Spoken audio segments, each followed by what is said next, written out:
Spiky Bits.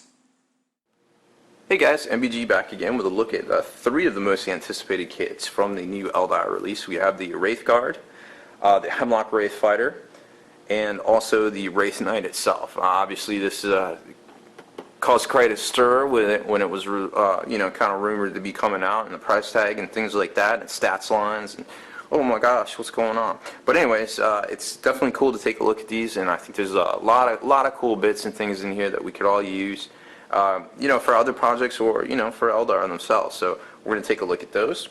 And then I've got some of the older kits that are just kind of reissues, just to kind of take a look at those real quick as well.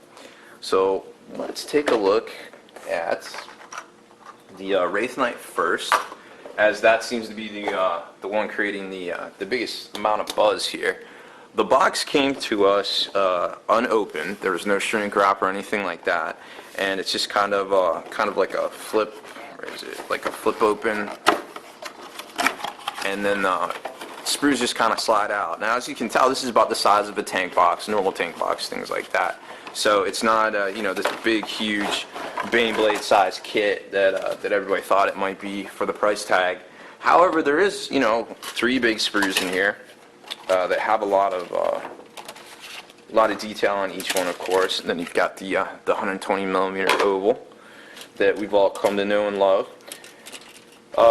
Instruction manual and new oversized decal sheet that was actually previewed in White Dwarf. They kind of explained what everything did there, which was kind of neat to see.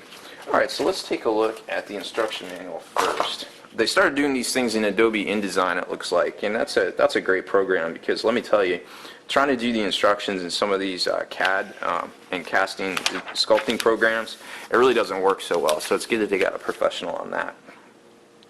You can kind of tell here that it's a very multi-part kit, and then once you start getting into the legs and stuff, there's all these little stubs, the pre-made stubs, to kind of set the positioning. So if you're kind of a novice builder, you won't be as intimidated by this kit. If you're an experienced builder, you can always clip those right off and then just kind of start posing it whatever way you want, which is kind of cool. This thing just goes on and on, explaining all the different parts and configurations. Nothing locks together really. I guess some of the weapons, the shoulder-mounted weapons, have some options to just kind of pop in and pop out. But the arms you definitely have to glue down, which, I guess that's understandable really. This is my weapon! Anyways, so that's pretty much the instruction booklet. It's pretty good. I flipped through it. It looks like it might actually be another solid booklet released from them. So here's the first sprue we're going to take a look at here.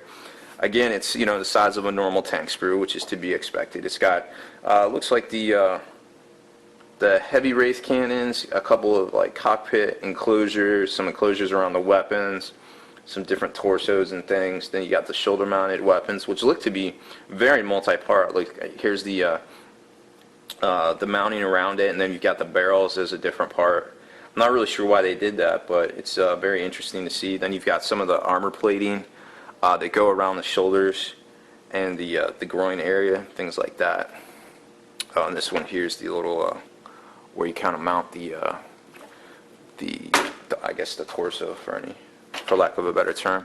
Now this is the big bit I wanted you guys to see. The Ghost Glaive, which is kind of crazy. I mean what is it? The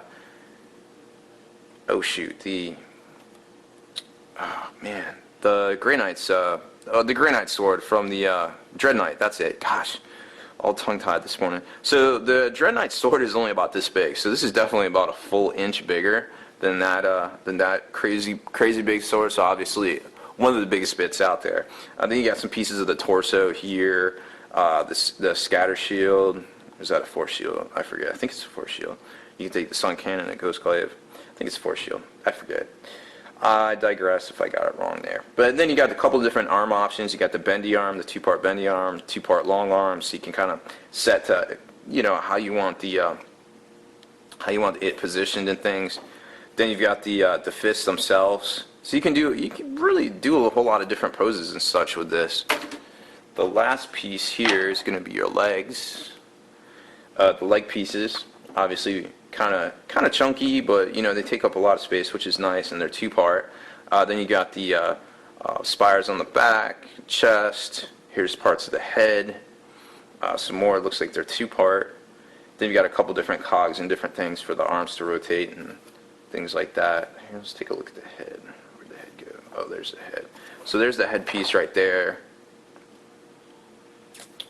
Looks like, oh, there's another groin piece. So pretty cool kit. Oh, there, it locks on there. So pretty cool kit. I haven't got mine together yet, but I'm definitely going to get on that here shortly. Got a whole bunch of new units to build. Overall, the rules for the Wraithknight, if you haven't seen it yet, they're not too shabby. I mean, it's it can still be mitigated by a lot of things, but its ability to deal out a lot of damage is pretty astounding and soak up a lot of firepower as well. He definitely can't be ignored on the battlefield. That would definitely be a mistake. Now, the Wraithguard kit is very cool looking. There's a lot of different. There's a lot. Now, first of all, they switched them to 40 mil. I actually didn't catch that. I don't know if you guys did. But so they switched them to 40 mil. You get, of course, the instruction manual and 3 big sprues full of bits.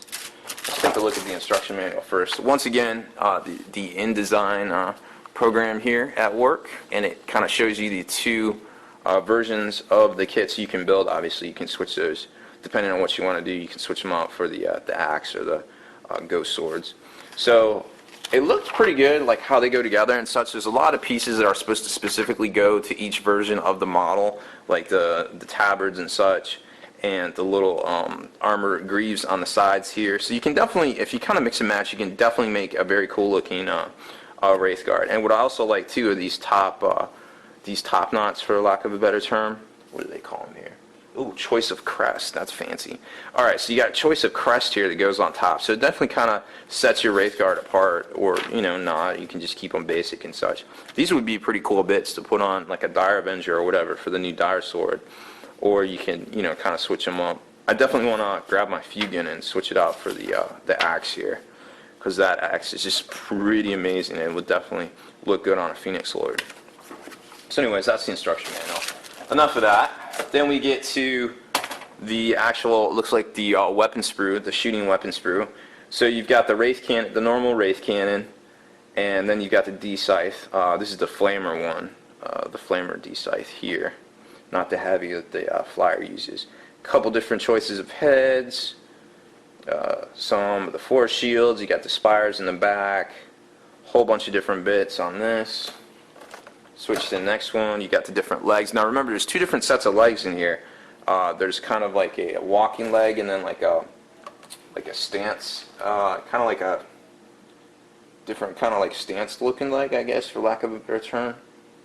So you got 1, 2, 3, 4, 5. So you got a couple different leg options, just depending on how you want to pose you guys, like running or walking, or come at me, bro.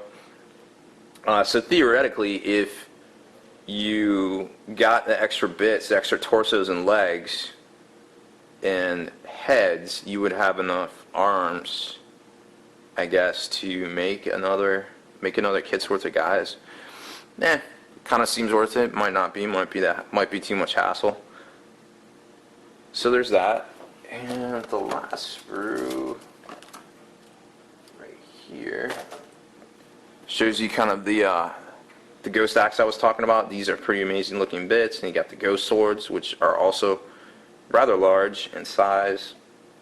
A couple different sets of legs, armor plates, crests, arms, different things like that. So it's a pretty cool looking kit. You know, obviously they're pricing it out like the Terminator kit, because that's kind of where they're at.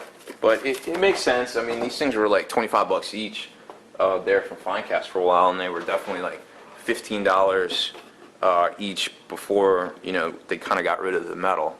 Here's the Wraith Fighter. Pretty cool looking kit. I kind of skimmed through the instructions because I don't know if you noticed, they make the 2 different versions of the plane. You've got one with the wings here, and there's a little like bunny ears kind of right here, and not so much a tail right here. So what they did, they kind of made this piece right here interchangeable, so you can pop this out, then you can put in the non-tail stabilizer. Here you can also put, this is also a panel where you can switch it out, and this kind of locks into here depending on which version you use, and then the wings go here right over the engine. So it's very interchangeable. I'm not sure about the gaps. I know some people were complaining about the High Elf Phoenix that came out that had interchangeable wing parts. The gaps were pretty significant in some, in some instances, which is kind of weird because you think the tolerance would be the same all the way across. But anyways, let's take a look at the actual kit itself. So there you go, you got the two different versions like I was talking about. One has a rear stabilizer, one does not, kind of like an inverted type thing here.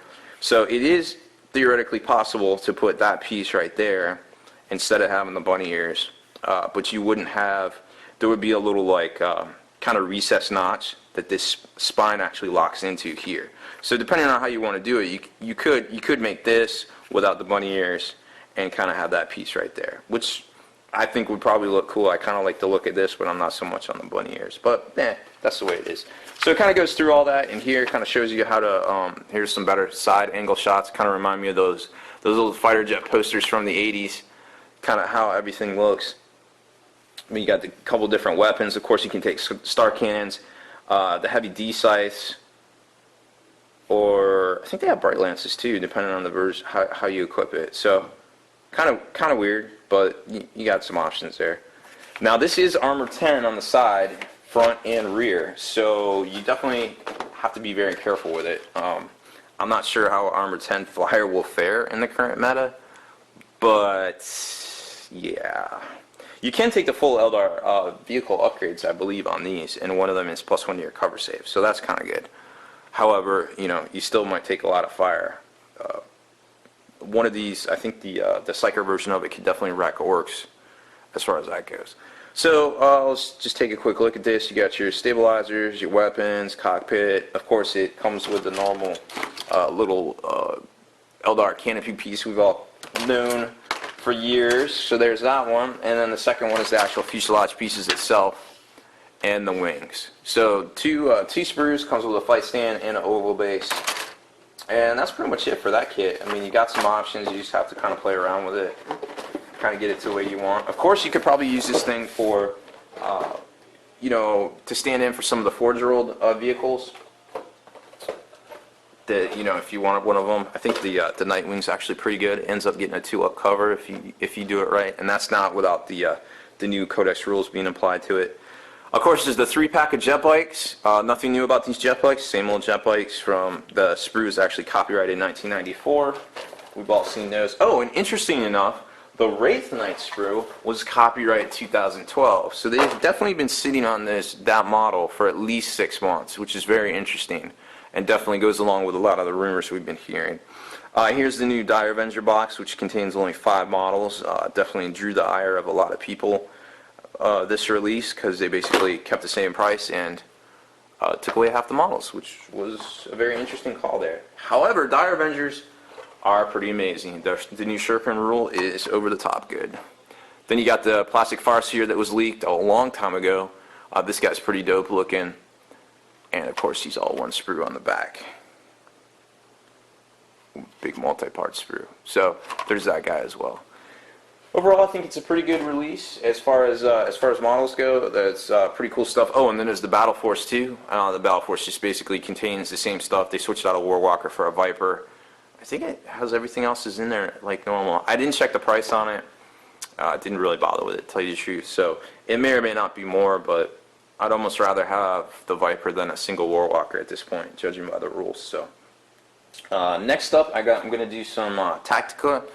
Just kind of going over some of the units and how I think they're good and how I think they'll fare in the new meta. So that's pretty much it for the review of the new releases. I'm MBG Rob Bear. Thanks for watching my video.